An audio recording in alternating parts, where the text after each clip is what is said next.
Hello everyone, and thank you very much for watching this. And this is going to be an introduction to what goes on here at the Conways Farm Fair Days. So hope you enjoy it and hope to see you here someday. Thank you.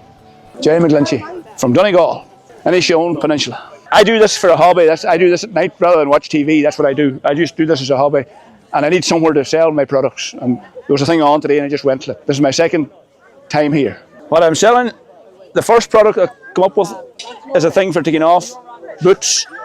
And you just step on one side and you put on your boot and you lift off your boot. I can take it off if you want, but you put it back on again. And that's for taking off boots that are hard to take off with Wellingtons or anything like that. That's what that product's for. And this product here, down dog, is actually for holding your mobile phone. You put your mobile phone, stands up like that there. Okay, and these here, as you see, are for hanging up boots that are outside to keep your house clean and your tiles clean, and you turn upside down, and that means that they can't get wet. It doesn't matter if it rains or not.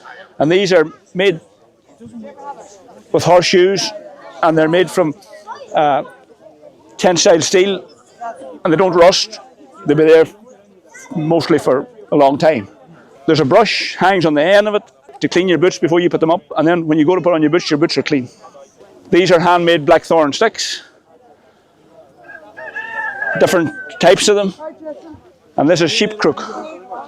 It's made for people that train dogs and other things like that. And that's basically my products. These here for hanging up the boots are €100. These here are €10 each. These here are €8. And the crooks are different prices. If you pick one, I'll give you the price of the sticks. All made by hand, all made by me. It takes very little equipment to do what I do. A MIG welder, horseshoes that come from all recyclable, because horseshoes be threw away because they're wore, and I just redo them again. That's what I do. There's not much machinery involved. You need to be fit a weld, and you need to have just an eye in your head for keeping things level and straight. That's all you need. My response is brilliant. I've sold one of these. I've sold about 3 sticks, and I sold 2 of these things and I sold 1 of these. So I've nearly sold everything, but I haven't sold them all, but I have sold 1 or 2 products of every one of these things today. Definitely worth my while, yes. I enjoyed my day as well because it's a day out as well. This is the idea. This is the idea because it's interaction with people, and there's very little of that now. People are rushing into shops, out of shops. This is more interaction, and you can talk to people about what you're selling. So that's what I think. Yeah, I've about 200 of them now at home, so I'd be incubating them as well. Well, not really much of a business, more of a hobby than anything. Excuse me, how much are the chickens? They're €15 a piece. Well, these are a much bigger bird now. They'll be nearly twice the size of these now when they grow up, and they've feathered feet and stuff. I come from Ballycastle near Downpatrick Head, so I collect all the seaweeds around the bays there, because it's a very good area to get all the seaweeds there. Most of it I get down there. No, I come from London. I bought myself a house in the west of Ireland 30 years ago, and I've been doing this for 2013, I think. I came before, but not as not setting up a stall. It's the first time I've set my stall up. Generally, I go to Ballina Market, Farmers Market, which is Saturday morning, sort of 9 to about 2, much hours like today. I was just always very curious about herbs, so like the seaweeds are sort of herbs of the sea, you know what I mean? So, yeah, and I've always been interested in the medicinal properties of seaweeds and herbs, but seaweeds as well. Got carrageen, dillis, seagrass, sea lettuce, sugar kelp, sea spaghetti. Well, there's all sorts of vitamins and minerals, yeah. And a lot of these seaweeds have a lot of medicinal benefits, which they have done research into, It's in commercial food anyway. It's in sort of mousses and yogurts, and they use it commercially, and it's used for face creams. People buy it for your chest, if you've got chest problems. That's an old-fashioned thing, the carrageen. Oh, well, I use things for different things. Yeah, I probably like the dillis, probably, flavour-wise, you know. Well, I make the cakes, and personally myself, I use the seaweed all the time, and I put it in salts. I make seaweed salts, mixture of seaweeds in the salts. But I use it a lot, you know. I always have it in the morning in muesli, you know. I peg a couple of teaspoons of seaweed in it. Nori, the slouk, which we call slouk here, the nori, you have to wash it, and then you'll have to boil it for about 2 or 3 hours. And you make a thick paste. And that's what your sushi's made of. You know, Japanese sushi? Well, they just basically do that, and then they make paper sheets of it, roll it out and cut it in. That's what you buy in the super, you know, little squares. But for that one, I'll go and get it off the rocks myself and boil it, and I'll save it in little ice cubes in the fridge, and I'll put it in the cakes. And it's lovely on a chicken. Well, there's about 500 different types of seaweed in the sea. There's one that is probably a bit poisonous, but that's deep in the sea, and you wouldn't get it anywhere unless you're a diver. You get like 400 or 500 different types here because of the Gulf Stream drift, mixing it so it's warm and cool. Yeah, people are not familiar with the seaweed. Like in Ballina, I've been there doing it for 10 years. They know people. I have customers who buy every, week for different things, different uses. But dillis sells the best, dillis and the carrageen. But I have supplied hotels in the past. Chefs, like really good chefs, know how to use the seaweeds. With this weather where it's raining all the time, it's difficult to dry it. Because I make like these bath puffs, and I have to get a lot of seaweed to make those and dry it. So that's not so easy with the weather like this. You've got good weather, you can dry it on the rocks by the sea. If you've got a good drying day, they will dry in 2 or 3 hours, different, depends which seaweeds. Some take longer to dry than others, but like the dillis and the carrageen will dry on the rocks in a day. I have a dehumidifier, which I do use, yeah. Well, I like this kind because it's very diverse, You need the weather, though. I came from Connemara, South Connemara. It's my first time, it's nearly my first time in Sligo, never mind here. No, I wouldn't come up here that much now. The odd time to Donegal and down the other side, down the other coast is more normal for me now. But yeah, got up 5:30, got packing by 6, and I was on the road before about 7. I sell these into supermarkets and shops. And around COVID time, we've been going for about 13 years. Around COVID time, we started selling plants because there was a demand for it. But we're a market garden on the coast in South Connemara, 1 acre. And it's not easy to be on the coast. So we're kind of well known around there. And yeah, it's been 13, 14 seasons now. Organic wasn't so understood, I think, at the beginning, and now people are more into it. Absolutely. They're more into it. They understand a lot more the health benefits, and, they don't trust the supermarkets much anymore, which is kind of funny because we're in supermarkets. Now, we have a roadside shop that's open, an honesty shop, open every day of the week this time of year. It's seasonal, so in the winter time it's not there at all. It's all our own stuff. When I started, I was just on the side of the road. I wasn't in any shop, I wasn't in any kitchen, I wasn't selling to any chefs or restaurants. But after a while, you kind of, on a small scale, you kind of have to, cold call, put your foot in the door, go to different places and get yourself out there. And you learn a lot doing that, but it's a lot of pressure. And on a 1 acre farm, it's quite difficult to make a living, so you kind of need to be in all the different places. Yeah, it's called market gardening, and people don't understand that. People kind of go into it to get away from the problems of the world, and you really have to be social, and you have to be kind of pushy also sometimes. And yeah, you have to be able to sell. Yeah, so it's tricky. Every season's different. You have an idea of how it's going to go, and certain markets will collapse or let you down a little bit, and other places, avenues will be successful, and some places that you never expected, and some even some things like we teach now on the farm. You know, we bring people in and we feed them and we teach them how to grow your own vegetables. That's diversifying, but it's successful enough, and it's not something that we expected to be doing, that I expected to be doing a few years ago. Every season's different, and you just have to kind of react. Like, we've got more potatoes in the ground this year than any other year in the last 10 at least, and that's because, you know, there's going to be a demand in the autumn for potatoes, so you have to respond sometimes to that, and you'll move things around and you'll pull back and you'll jump into new things. You have to be thinking a little bit ahead with growing, yeah, absolutely. You absolutely need a lot of help, and yeah, that's the biggest problem. Like, not many people want to do it anymore. They think they do. There'll be writers and poets that'll come along, and the workload is a little bit heavy. So, you know, you have to be a bit mad to do it. Like, it's not, you know, it's not very profitable at all. Everyone has a romantic idea, an ideal. Rudyard Kipling, he said, like, a garden doesn't produce, or you don't get a garden by sitting under a tree and watching, you know. So there's a hell of a lot of work in it. Yeah, and people have the romantic ideal, and it's not that, but it's actually a lot more. It's a lot deeper. It's a lot more interesting. You're always learning. You're always changing, and just with the seasons, you're following the seasons. There's so much to it. You know, like, sitting back and watching it all unfold isn't really how it's done. You have to get into it. Like, at the very beginning, we thought that we could sell carrots and onions and potatoes to our neighbours and be good about that.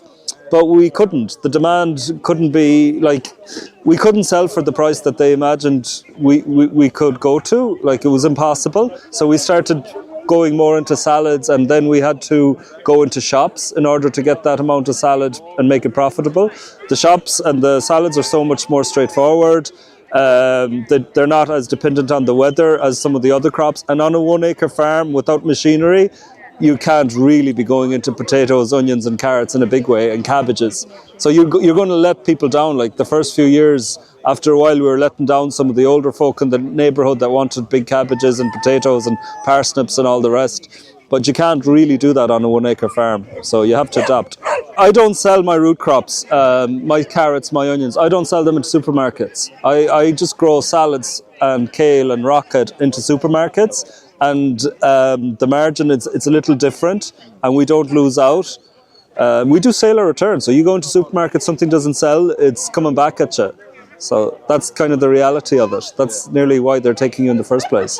It's much easier, much easier to be productive in greens, to get a customer base that wants it every week, and to be consistent. And you can grow greens and salad, lettuce especially, and spinach year round in polytunnels.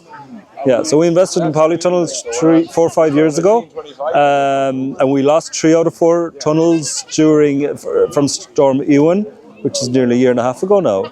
But we did a GoFundMe campaign, raised €17,000 and rebuilt 3 tunnels. And now we're stronger than we were then. Oh, we have customers. I'll jump in there quick. Yeah. You're Basil. Basil's €3.50. Oh, yeah, you're right. Hello, how are you getting on? Basil, work away. How much is it for? $3.50. Lovely, thanks very much. All right, no bother. You've come a long way. I have, yeah. I took the scenic route as well. Google Maps put me across the mountains. Yeah, you're not from here? No. Where are you from? South Midlands, is it? Kind of the border between Cavan and Fermanagh. Oh, is it? It's not too far. Because we are in supermarkets and we have a roadside shop, we've no need to, but I still really enjoy them. And we did used to do a lot of markets when I started. It's really nice because when you're selling into supermarkets, or your other big part of the farm is the honesty shop. Honesty shop, you're not really meeting the customers so much. The idea of the honesty shop is that it doesn't take away from the farming, and people can come and go and they leave the money, and that's what they take change. And with the supermarkets, you'll never meet your customer really.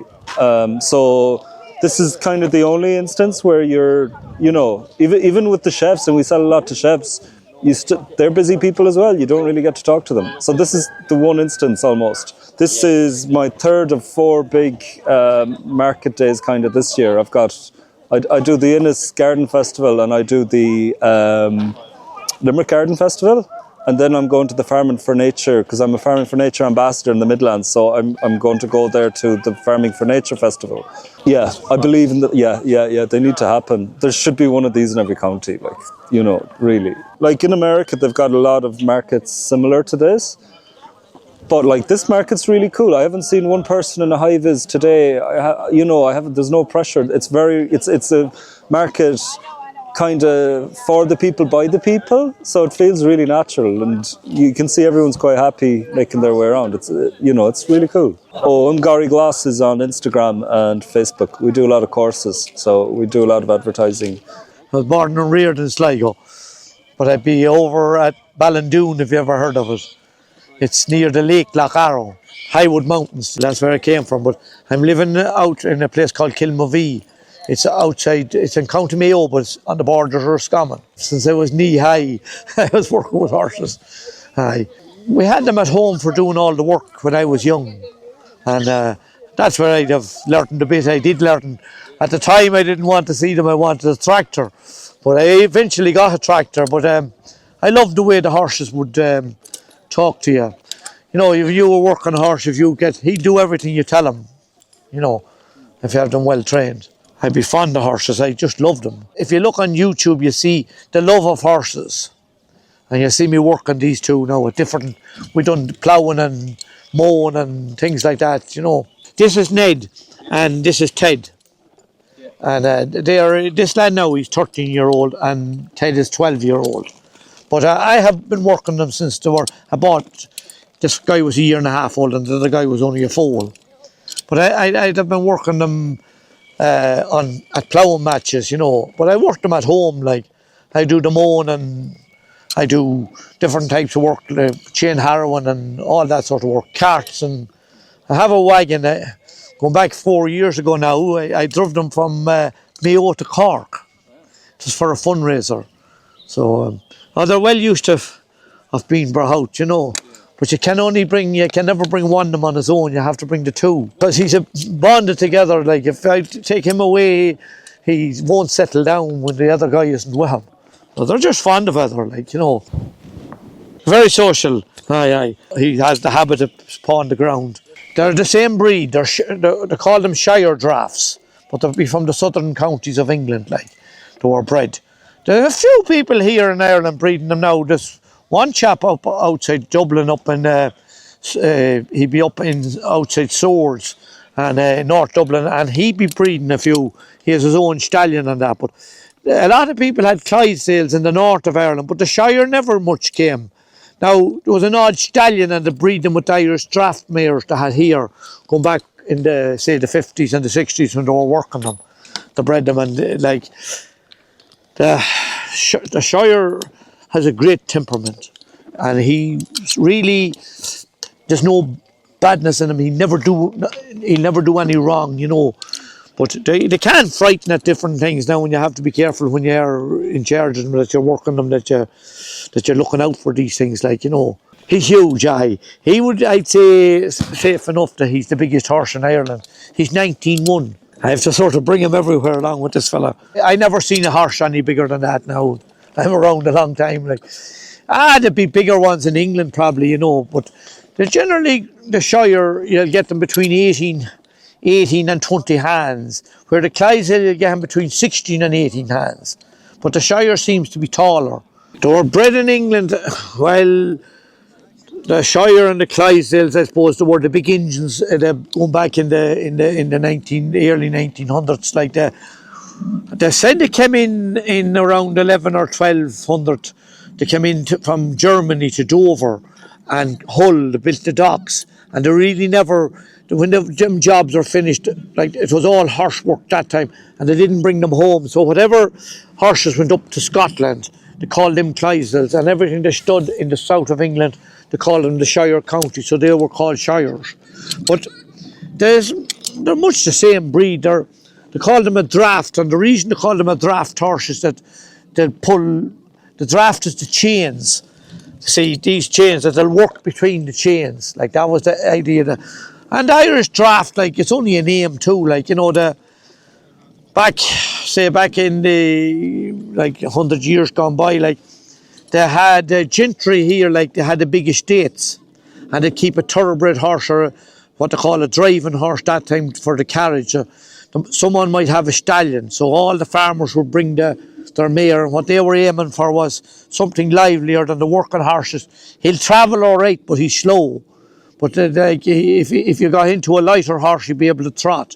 So the bred, and then they called him an Irish draft. He's not a special breed or anything, it's just a name. They have the Irish cob, then they call him. A cob is a horse between 14 hands and 15-2. And if he's above 15-2, then he's called a horse. So if you hear a guy saying a cob, like a cob is a small horse. Oh, they love work. Oh, they don't mind work. You can turn them out every day and work them. And like I drove them, I was telling you, to Cork, and like it took me 12 days, and I was doing about 20 mile a day, between 20 and 25. They didn't mind that. Every morning they were easy enough, harnessed and everything. They didn't show any tiredness, like. But no, they're fond of work. They don't mind work. They're easy enough now. There's small problems, like, you have to look after their feet and their teeth. And much the same as people themselves, you have to feed them well. They like grub, like, But then you don't want to overfeed them either. Now, flush grass like that would be no good to them. They're nearly better on older grass, because fresh grass could give them colic, too rich, and it could give them colic. So generally I'd be trying to keep them just well covered, not fat. I don't like to see a horse, he's not being looked after properly if he's too fat, like, They need exercise, aye. Oh, they don't mind, and they do everything you ask them to do. You can work away with them ploughing and that, and you don't ever have to be shouting it. They know if you do one scrape up the field there, they know what to do. Then they'll step into the furrow and walk away in it. They're very intelligent. Like a horse knows everything before you do it. He knows what you're looking for. Like, There's not too many Sean Kilkennys. There's not too many guys able to do that with horses and harness them and have them trained to do it and have the interest in it. Like, every guy wants the soft job now. He doesn't like. There's a certain amount of hardship with horses. You don't get it all easy. Like, surely when you're training them and that. And I think it's a bit sad the way he was treated, because a lot of people was treated that way. Whenever the lockdown came, like, they didn't think of that guy's livelihood, and them horses had to be fed, like. I think it's a bit disgraceful. The government was disgraceful towards them. And like, that whole place was owned by the state, like, at least they should have, give them a chance to get back into business again and get going, like, when that. And it never should have happened. The funny part about it, that it was like a cold for anyone that got it. It was only the guys who was in bad health that was going to do them harm. And it done that, they pushed it in on top of everyone. I remember going down to Wexford with a lorry, and we were on our way back, and we stopped in a Strabale to eat a bit. Went to the door of the restaurant, the kettle came out, and she says, sorry, you have to show here that you have got these injections. And they didn't let us in to eat. And like, we went home, like, the wife was with me, and she only comes with me very seldom, but she was disgusted, you couldn't even get to bite to eat. Like, but they forced it on top of everyone, but disgraceful, yeah. I see at the ploughing, like, I do the All-Ireland ploughing, and I do the ploughing matches roundabout, and sure, some counties has no horse at all. Like, say, I'm not that long, like, I'm sort of retired now, but I'm not that long at. No, I was at horses when I was young, and then I was away running lorries and tractors and that, working contracting. But when I sort of half retired, I went back to the horses I always had horses. I had ponies for the kids and that when they were growing up, and I used to be training them and at them. And then when they were grown up, I thought, well, right, I'll go back and I'll get 2 working horses. So these are, I have them, say, 11 years or that. But like, it was sort of exercise I was looking for. But if you, at that time now, I started, say, in 2016, going to the ploughing matches with them, and there was 18 teams of working horses going to the ploughing match. Today there's only 7 or 8 teams. Like, they're not going to, it's going to die out. There's not a doubt in the world it'll die out, like, But I'd say myself, the likes of James here now, and there's a lot of guys sitting back and looking at what are we at? Getting up in the morning at 5 o'clock, paying a ball of tax on it. He'd make a good living on this farm. and forget about this mad rush, you know.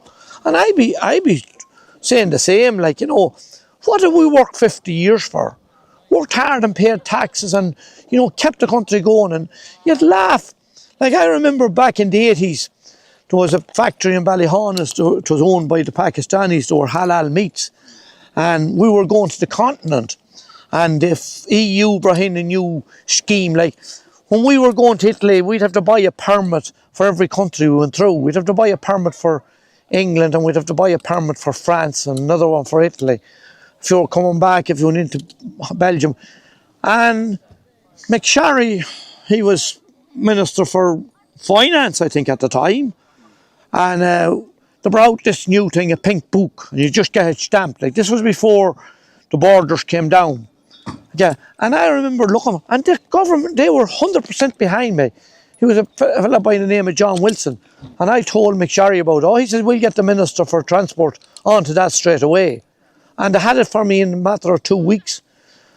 Like the leaders today, they're trying to put the guys off the road. I remember when we joined the EU, like back in 1972, I remember my father went mad. He said, we're going to be like Germany, and well, both Germany and England was always good at making laws. And if you watch, you'll see it, Bernadette Devlin, she was standing giving a talk. She was a great person. She was standing giving a talk. And some fella in the crowd said, oh, well, you don't want anyone coming in here. And she said, no, it's not that. You got it wrong, she said. She said, you know, England is your master. But she said, I don't give a fuck. She says, let it be German or France or Italy or anything. She said, I just don't like masters. And like, it's bad when farmers are being dictated to everything they're doing. And now the haulage industry is being dictated to, like, you know, and you can't go out and work a day without getting hassle. And it's not making the roads any safer. There's more accidents now than ever. It's just rules, law, put your thumb on them and stop them when you want to, like, you know. Clamping down, and like the small farms, they don't want the people. They want it all to be planted like that. It gets crazy. Like when we were reared on a small farm, my father done all, he grew everything they wanted. They were independent people, but in the last 50 years, like, they have left them not independent. You know, they have stopped growing. So they have to get back. They'll have to go back and start farming and forget about selling to the EU and selling to these people. Just get enough to look after themselves. Like, what does an auctioneer know what it's worth? He's only gathering to see who's the highest bidder. And he's going to get commission. Like, there's all these fellas are getting commission. Like, we have to realise, like, that we're dealing with multinationals. When you take Tesco and Aldi and all Lidl and all those crowds, that's as all the big supermarkets, they have the wealth of the country. They have put their own farmers out of business here, like the guys who was growing potatoes and growing carrots and all that, because the money they were giving it, they weren't, if they were selling them cheap, they weren't paying anything for them. And like, there was one guy there in Kilkenny, like, he went broke. He had 700 acres of carrots. And sure, there's no one to replace him, like. They'll be brought up now out of Cyprus or somewhere, you know, and them real fucking hard stuff like that was grown in sand, you know.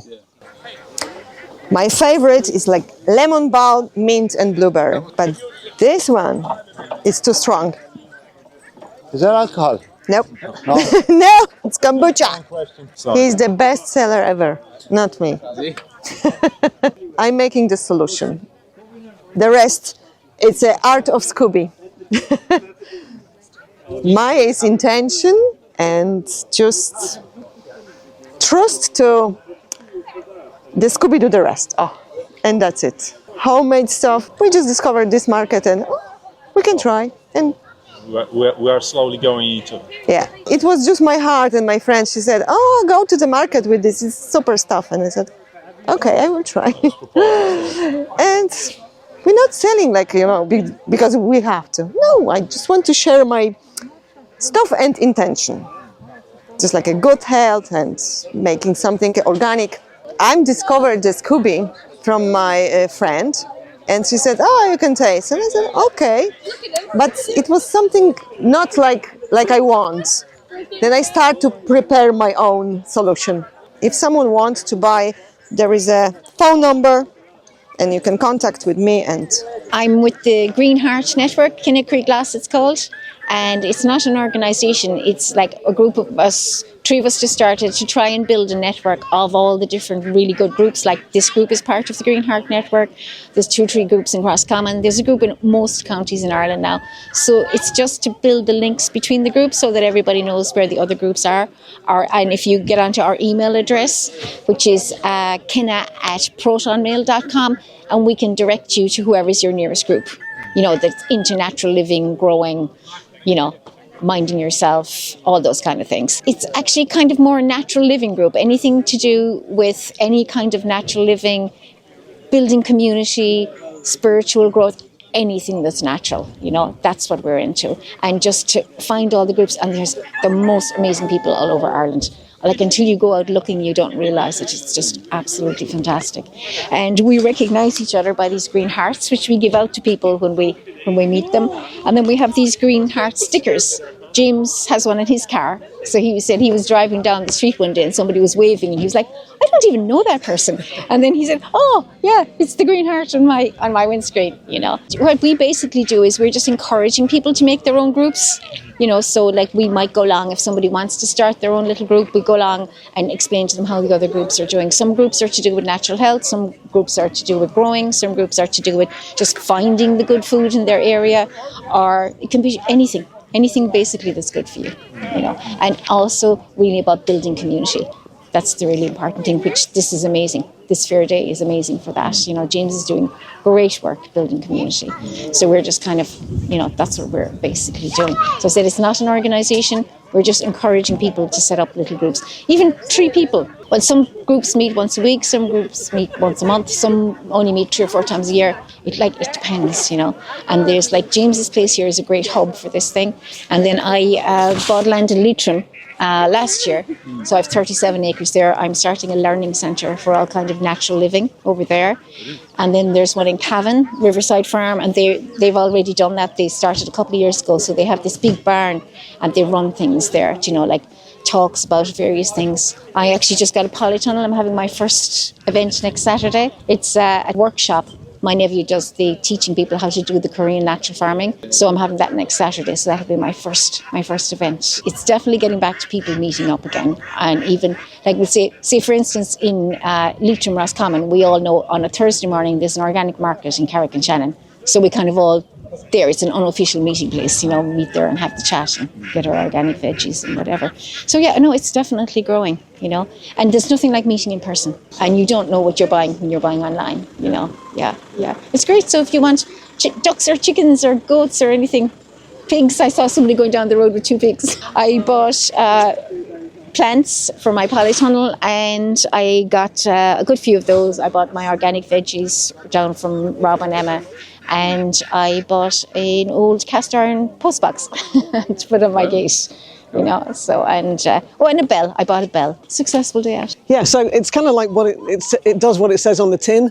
So it's a private wealth system, and it's very much based on the principle of giving. Giving first and then receiving. So that involves like a one-time gift of money, and then that sets up a whole stream of receiving. And what you receive kind of is like it gains momentum, it's compounded, so you get more and more. So it's an immediate input of wealth, and it's also a long-term thing as well. So it's completely in the private, personal invitation only. So it's just person to person. There's no one else involved. There's not a company, it's not a business, it's not an income, it's just person to person. So all we're doing is letting people know it exists. As far as we know, it's the first time in Ireland. We heard about it through Alex Middleditch, who's very much in the sovereign movement. So we trust him, and we've got involved. So it's 100% tax-free. So the gift that you give and that you then receive multiple times over is below the tax threshold. So the government have no input whatsoever. It's out of their hands, if you like. So that's why it's private, it's tax-free, it's legal. It's been going on since 2001. Founded by free-thinking lawyers, financial advisors, and economists. So very much looking at like a lot of what people hear and what James is about is getting out of the corrupt system of banking, of the the banksters, the corruption, and this is a wealth system that is just between us. It's private. Like, we're not here selling anything. We're literally just letting people know there's a website. Go to the website. There's a presentation there. There's questions and answers. There's our email on that. So come back to us with any questions if you really are interested. Like, it's not for everybody. It's not for everyone, but there is a place for everyone as well. So it's not some huge, it's not an investment or a business. So you can come in at whatever level. There are different levels to come in at. So once we invite people, and we're inviting you, so get in touch with us through the email. And then if you're interested and you want to join in with this, then we will mentor you. We will support you. And we've got people supporting us, and on it goes. But it's, like it says, it's not a pyramid. There's no middlemen. There's just like me inviting you. You'll invite someone else. It's a linear thing.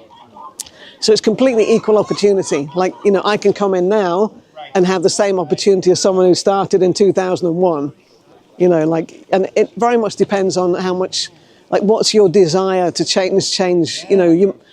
Like, there's one family, they needed to save their house. So within a month, they raised 30 grand. Like, they received 30 grand in gifts of money from them having made a one-time gift of money. Okay? And that's the joy of it. It's kind of like limitless in that way. So depending on how much you share it, how much you invite people, that sets up what we call receiving lines. And you will receive from them continually. Have a look at the website. I say our email's on it. Email us, then we'll be in touch with you. We're not going to chase you. There's no selling involved. There's no chasing. It's just, we're showing you the door to a private wealth system. It's my first time actually making my products to sell. I've just been making them for myself at home and gifting them to people and for family and friends. So I thought I might as well put a few extra things together and see if there's an interest out there. And I've been overwhelmed with people interested. It's been amazing. I just make these products a bit of a hobby. Started making them at home for myself and the family. I have an interest in foraging, so when I started to learn about all the plants that were growing around us, I decided to try to get all the chemicals and all of the processed things out of the house. So yeah, I only just started selling at the fair a few months ago. I was always interested, and I suppose during COVID actually I had the time to actually pursue it. So that's when I took the time to just teach myself what was growing in my back garden, basically. Yeah, and I couldn't believe it that we had so much medicine growing all around us. And since then it's become just a major hobby. Yeah, so I make all of my own products, and I've started to get rid of all of the commercial stuff from the house. Well, I started with plantain, and it was probably one of the most things that really made me understand how potent all the medicine is around us. I would be one of those people who gets really prone to insect bites, especially horsefly bites, and I would end up with these horrible welts and sores. And then I looked up and I found out about plantain, that it's really good for insect bites and stings and stuff. So when I started to use that, I didn't have to use any over-the-counter stuff anymore. I used them to get huge welts on my legs that would just draw out the badness, and it was so profound how much that it healed me that I started to learn how to make my salves and stuff off the back of that. Plantain is so good for so many different things. It's nearly the base of an awful lot of the salves that I make. To be honest with you, so many people, and even today when I've mentioned how I started off with plantain, they've said things like, oh my gosh, I've had to be hospitalised because I had terrible infected bites and stings and whatever, and I had no idea that I had something that I could have been using in my back garden. So I would say a lot of people looking for natural skincare, natural deodorants, and we have some natural sun protective creams here as well. Everything is non-toxic, and I think people are really looking for getting all the chemicals and the poisons out of the things that they use at home and on their skin. So I found people very interested in all the products, really, to be honest with you. And even some of the stuff we have here, like comfrey. Comfrey is a plant that grows. It's really powerful for injury and for muscles and that sort of thing, that people just don't know. And when you start to talk to people and their eyes are opened, I suppose, to what's, can be used around them, they're super interested in it. So yeah, I found just a huge interest in all the stuff, and even all the herbs that I forage and I dry as well. People would never have known that red clover is good for something. This grows in fields everywhere. Dandelion that people are spraying with weed killer. You can use every part, but it's good for you. I think that there is a natural remedy to most ailments around us if we could just figure out what it is. 100%, yeah.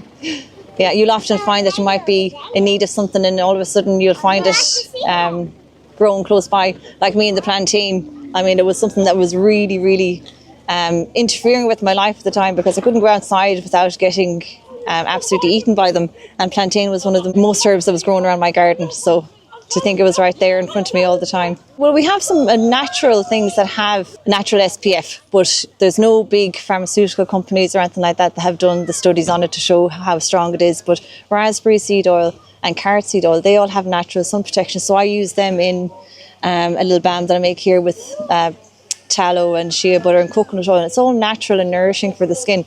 And I think that's all you need. So I render down my own tallow. I buy the organic suet and I render it down, and it's just really nourishing for your skin. Yeah, our skin just loves it, yeah.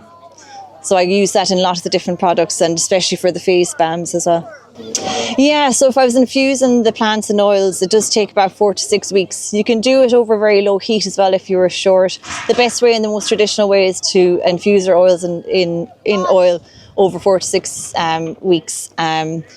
But the balms is just with the tallow. You're rendering down the tallow, but you're always going to be adding some infused oils to that as well. So the whole thing, it is kind of it's a process, you know. So, but it's a good idea to forage your plants whilst they're in season, dry them, make your oils, and have everything there ready to use, and then you can whip up what you need when you need it. I've just started actually since I started coming to the fair here, so yeah, it's been just a hobby, yeah. But I'm on Instagram. I'm Balacondula, so it's Nature's Way. So that's kind of my aim, is to kind of get back to Nature's Way, and nature has an answer to most things. So yeah, I've come to a couple of James's markets now, fair days. So on selling independence, there's an appetite for this type of a product because basically it's working with your biomagnetic field to increase your strength, stamina and stability. So it's a new discovery because there's the Round Towers of Ireland, and the properties are related to the Round Towers but concentrated by over 1,000 times more. And because they're so concentrated, they work sympathetically with your biomagnetic field to basically absorb energy from your body, and then when your energy level drops during the day, the energy from the pendant flows back into your body, so on average your energy levels are higher. So it's like a high frequency or high energy filter or capacitor for your body. One guy earlier called it like an alternator, a guy who'd bought one previously. I've 3 different materials: black quartz granite that has been measured for the properties, an Irish silver granite, and a green granite from Connemara, which is a very special material, very rare, and it was found in a very special location. The Round Towers are known to concentrate the etheric energies, or they increase the vitality of the land around them. They do that because of the materials they're built from. And so what the discovery is that there's super forms of them materials, so I wouldn't build a round tower from this type of material because it's way too concentrated. So what I realised is that this can be used to work with your biomagnetic field of your body to give you the effects of increasing strength, stability and stamina. And all the designs are based on Irish designs, the Celtic cross with Ireland. You've got the Celtic cross and the Triskel, and you've got the pure Celtic cross here. Because I'm an engineer and a physicist, and I have a lot of different instrumentation from working in power plants in Europe. When I first discovered a material with the properties in the west of Ireland, I went home and I measured it with different instruments, and then I went comparing it to other things like the Round Towers, and I found that it had a super concentrated properties in the materials, which is actually quite rare, because I have to measure up to 100 slabs to get one good slab, or 100 pieces of material, you get one good piece of material. And I already know which could be the good materials when I look at them, and I have a field device to measure that as well. Doing road cycling competitions, or even the group rides at the weekend, like some of the group rides we did with the club in Galway, were some of the fastest rides we ever did, when I had a pendant in the pocket. I do the material test and I do the finishing, and they're manufactured in Ireland. I'm working with a manufacturer to get the fine detail done here. On the third-party website, they're €179 each, and then if you meet me direct, I can give you a better deal than that. Oh yeah, it's only a rare forms of, even like you'll see very similar materials, but you need to measure them to make sure that they have the actual good properties, because the good properties are related to, it's like an electrochemical reaction that is able to interact with an electromagnetic field of your body. So that's what's happening with independent. That's why it's able to store the energy and give the energy back to you afterwards. You know, I'm not like a new age person selling crystals that, you know, people intuit that have an effect. This is an actual measured effect. You know, by the fact I'm an engineer and a physicist and I have the instrumentation, that I'm able to measure properties which show that it can work or not. You can measure a piece of rock and it won't have the properties, then it's not going to give you the effects of the increased strength, stability and stamina. I have the instrumentation. Well, I have 3 different devices. One of them is to do with magnetics. It's a special magnetic interaction. These are not magnetic, but it's a special magnetic interaction. Another one is to do with storage energy, and another one is to do with energy release. I've had a lot of testimonials. I have a sheet there of like, I think 12 different testimonials of like pain relief, the stability there was a farmer that he's put out his back a lot, and since he's worn one, he hasn't put out his back since. The pain relief was this woman up in Mayo where she wasn't getting out of bed because of rheumatism and arthritis, and when they put the pendant into their bedside locker, she was up the next day. And she basically said that her pain had relieved. It wasn't totally gone, but had relieved. So getting effects like that.